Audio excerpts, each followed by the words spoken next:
കാത്തിരിക്കുകയാണ്. ഇപ്പൊ പറയാൻ എന്തെങ്കിലും മനസ്സിൽ വന്നോ? ഞാന്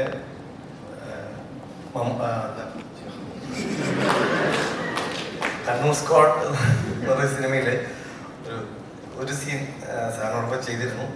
അപ്പൊ ഞാൻ സത്യത്തിൽ അന്ന് സാറിന് ചുറ്റും സിസിക, റോണി, ശബരീഷ് ഇവരൊക്കെ ഇരുന്ന് ഫുൾ ഒരു വേഷമൊക്കെ ചെയ്യണം. സത്യത്തിൽ അന്ന് ഭയങ്കരമായിട്ട് ഞാൻ കൊതിച്ചത് ഭയങ്കര ഒരു ഇതായിരുന്നു. എനിക്ക് എന്തെങ്കിലും ഒരു ദിവസം സാറിൻ്റെ കൂടെ ഒരു എന്താ ഒരു സിനിമയിൽ നിറഞ്ഞു നിൽക്കാൻ പറ്റുന്ന ഒരു വേഷം ചെയ്യാൻ പറ്റിയ നമ്മളൊരു ഒരു പ്രാർത്ഥന ഉണ്ടായിരുന്നു.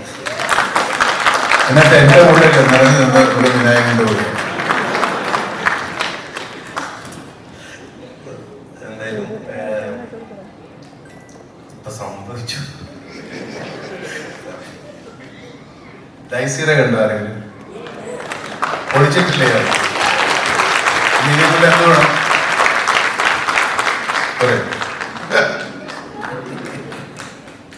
പൊളിച്ചിട്ടുണ്ട്. നമ്മള് ഈ ചില ഫലങ്ങൾ പഴങ്ങളൊക്കെ നമ്മൾ നടന്നു പോകുമ്പോൾ നമ്മുടെ മുമ്പിൽ വന്ന് വീഴുന്നതാണ്. അതുപോലെ ഒരാളെ ഞാനൊരു പരസ്യചിത്രത്തിൽ അയാളെ കണ്ടു. ഫോൺ പേ ദുൽഖറും സമന്തയും ചേർന്നിട്ടൊരു ഫോൺ പേയുടെ ഒരു ആഡ് ഉണ്ടായിരുന്നു. അപ്പോൾ അത് ഞാൻ ആദ്യമായിട്ട് നമ്മുടെ ഹനീഫ് അദേരി എന്ന് പറയുന്ന ഡയറക്ടറുണ്ട്, അദ്ദേഹമാണ് പറഞ്ഞത് സാറിന് അയച്ചു കൊടുത്തോന്ന് ചോദിച്ചു. അപ്പം ഇല്ല, ഞാൻ നമ്പർ തരാം അയച്ചു കൊടുക്കുന്നു പറഞ്ഞു. അപ്പം ഞാൻ ആദ്യമായിട്ട് അയച്ചു. അപ്പം എനിക്ക് ഞാൻ അങ്ങനെ പരിചയപ്പെടുത്തി ഒരു വലിയ എസ് ഒക്കെ എഴുതിയിട്ടാണ് അദ്ദേഹത്തിന് അയച്ചത്. അപ്പം പുള്ളിയുടെ ഇങ്ങനെ ഒരു സംഭവം. അപ്പോൾ അതിനുശേഷം ഇടയ്ക്കിടയ്ക്ക് സാർ ഹാപ്പി ബർത്ത്ഡേ ഇങ്ങനെ അങ്ങനെ അവസാനം അങ്ങനെ സംഭവിച്ചു. പിന്നെ അസീസിനെ പറ്റിയൊന്നും പറയാനില്ല. അസീസ് ഇപ്പോൾ വലിയ തിരക്കുള്ള നടനാണ്. പക്ഷെ ഇവിടെ ഈ അദ്ദേഹത്തിൻ്റെ എല്ലാ തിരക്കുകളും ഒഴിവാക്കി ഇവിടെ വന്ന് ഞങ്ങളുടെ ഈ പരിപാടിയിൽ സഹകരിച്ചാണ് ഇവിടെ വന്നത്. അഭിനയിച്ചിട്ടുണ്ട്, എന്നാലും എല്ലാവരും അഭിനയിച്ചവരും വന്നിട്ടുണ്ട്. പോയോ? ഇവിടെ മൂലയ്ക്ക് ഓടിച്ചിരിക്കുന്നു. വലിയ നടന്മാരൊക്കെ ഇവിടെ എത്തുമ്പോ നീ വലിയ നടനാ, നീ ഇവിടെ പോയി ഓടിച്ചിരിക്കണ്ട.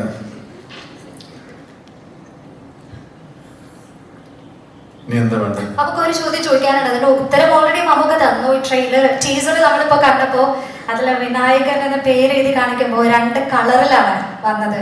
വി നായകൻ ടീസറിൽ നമ്മൾ കണ്ടു. അത് മമ്മൂക്കയുടെ ഐഡിയ ആയിരുന്നു എന്ന് നമ്മൾ കേട്ടു. അപ്പൊ മമ്മൂക്ക തന്നെ ഓൾറെഡി അതിനുള്ള ഉത്തരം നമുക്ക് തന്നു. പക്ഷെ കൂടുതൽ അറിയാനുള്ള ആകാംക്ഷ കൊണ്ട് ചോദിക്കുന്നു മമ്മൂക്ക, ആ കളർ ഡിഫറൻസ് നേരത്തെ പറഞ്ഞതുപോലെ നായകൻ പ്രതിനായകൻ അത് തന്നെയാണോ ഉദ്ദേശിച്ചത്? കളർ ഡിഫറൻസ് വി നായകൻ വെച്ചാൽ നായകൻ എന്ന് മാത്രമാണ് ഡോമിനേറ്റ് ചെയ്യാൻ. അപ്പൊ വിനായകനാണ് നായകൻ, അപ്പോഴാണ് ഈ എടുത്ത് കാണുന്നത്. അങ്ങനെയാണ് നായകൻ കിട്ടുന്ന ചാൻസിലൊക്കെ പറ്റുള്ളൂ. എന്റെ പേര് വെക്കുമ്പോ അങ്ങനെ എഴുതാൻ പറ്റില്ല. മൂട്ടി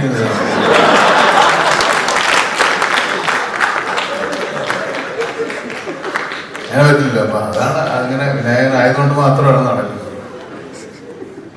ഞാൻ ഈ പെണ്ണുങ്ങളെ വിളിക്കാതിരുന്നിട്ട് അവരിങ്ങനെ അക്ഷമരായിരിക്കുന്ന ഒരു സംശയമാണ്. എന്തിനുണ്ടെന്ന് ചോദിക്കട്ടെ.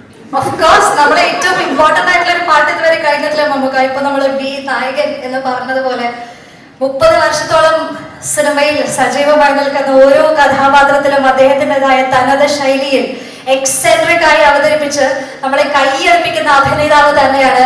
മമ്മൂക്കയുടെ പെർമിഷനോട് കൂടി അല്ല, നായകനെ ലാസ്റ്റല്ലേ വിളിക്കുന്നത്. ശരി, അവന് സമ്മതിക്കുന്നില്ല. അറിയാലോ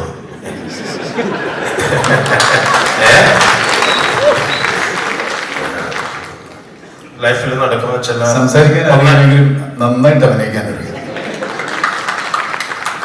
ഇനി ഉണ്ടാവില്ല ഇങ്ങനൊരു സിറ്റുവേഷൻ, ആർക്കും ഉണ്ടാവില്ലെന്ന് എനിക്ക് തോന്നണം.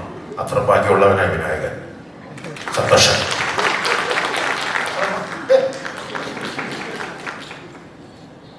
രണ്ട് വാക്കിലെല്ലാം ഒതുക്കിയല്ലേ? ബാക്കി ഞാൻ പറയാം. ഈ ക്ലാസ്സിൽ കുസൃതി കാണിക്കുന്ന ഒത്തിരി കുട്ടികളുണ്ടാവും. പക്ഷേ കുസൃതി കാണിക്കുന്നവരോട് നമുക്കൊരു വാത്സല്യം തോന്നും. അങ്ങനത്തെ ഒരു കുസൃതിക്കാരനാണ് വിനായകൻ. വിനായകൻ ഒരുപാട് കുസൃതികൾ കാണിക്കുമെങ്കിലും ഒരു വാത്സല്യം നമുക്ക് എല്ലാവർക്കും ഇയാളുടെ സിനിമ കാണുമ്പോൾ തോന്നിപ്പോ ഇത് നമ്മളല്ലാതെ കാണുന്ന വിനായകനാണോ എന്ന് തോന്നിപ്പോ. പക്ഷെ അല്ലാത്ത കാണുന്ന വിനായകനും ഇതിനേക്കാളും നല്ലതാണ് ശരിക്കും കാണാനില്ല അല്ലേ? ഇനി എന്താ നായകൻ വന്നു, ഇനി ആരാണ് ബാക്കിയുള്ളത്? നായിക എന്ന് നമുക്ക് പറയാൻ പറ്റില്ല, നായികമാർ. Mammukka, shall we proceed to welcome? വിളിച്ചോ. Okay, so